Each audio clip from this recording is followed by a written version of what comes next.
പറഞ്ഞുതരില്ല. നിനക്ക് എന്നോട് എന്തെങ്കിലും ചൊടിയുണ്ടാ? ഇതിനു മുമ്പ് ഞമ്മ രണ്ടാൾ കണ്ടിട്ടേ ഇല്ലാലോ. അതിനോണ്ട് എന്നെ ഇച്ചാക്ക് ഞാൻ ടൈം പറഞ്ഞു തരാത്ത. അതെന്തപ്പ അങ്ങനെ? എന്തില്ലെങ്കിൽ ഇച്ചാ നിങ്ങൾ എന്നോട് സമയം പറഞ്ഞു തരും. ബസ് വരാൻ ഇനിയും സമയമുള്ളതുകൊണ്ട് നിങ്ങൾ എൻ്റെ പേര് ചോദിക്കും. അപ്പം ഞാൻ എൻ്റെ പേര് പറഞ്ഞു തരും. എന്നിട്ട് ഞാൻ നിങ്ങളെ പേര് ചോദിക്കും. അപ്പം നിങ്ങളെ പേര് പറഞ്ഞു തരും. അപ്പം ഞമ്മ പരിചയക്കാരായില്ലേ? അപ്പം നിങ്ങൾ എന്താക്കൂ, എൻ്റെ പുരയുടെന്ന് കേൾക്കൂ. ഞാൻ എൻ്റെ അഡ്രസ്സ് പറഞ്ഞു തരും.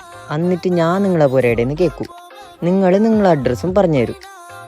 അങ്ങനെ ഒരു ദിവസം നിങ്ങൾ എൻ്റെ പൊരിക്ക് വരുമല്ലോ. അപ്പം ഞാൻ ഉള്ളിൽ കയറിയിട്ട് ഇരിക്കീന്ന് ചെല്ലും. അപ്പം നിങ്ങൾക്ക് എൻ്റെ പെങ്ങളെ കാണൂലേ? അതിനിപ്പോ എന്താക്കണോ? എൻ്റെ പെങ്ങ് നല്ല ചേലുള്ളതുകൊണ്ട് നിങ്ങൾ എൻ്റെ പെങ്ങളെ കെട്ടിച്ചേരുമെന്ന് ചോദിക്കൂ. കെട്ടിച്ചു തരുന്നതിന് എന്തിപ്പോ പ്രശ്നം? സ്വന്തമായിട്ടൊരു വാച്ച് പോലും മേങ്ങാൻ കഴിയാത്ത നിങ്ങക്ക് എങ്ങനെ പോയ എൻ്റെ പെങ്ങളെ കെട്ടിച്ചേരുന്നത്? കോമഡി കണ്ടിട്ടില്ല, അതുപോലുള്ള ഒരു കോമഡി ആട്ടത്.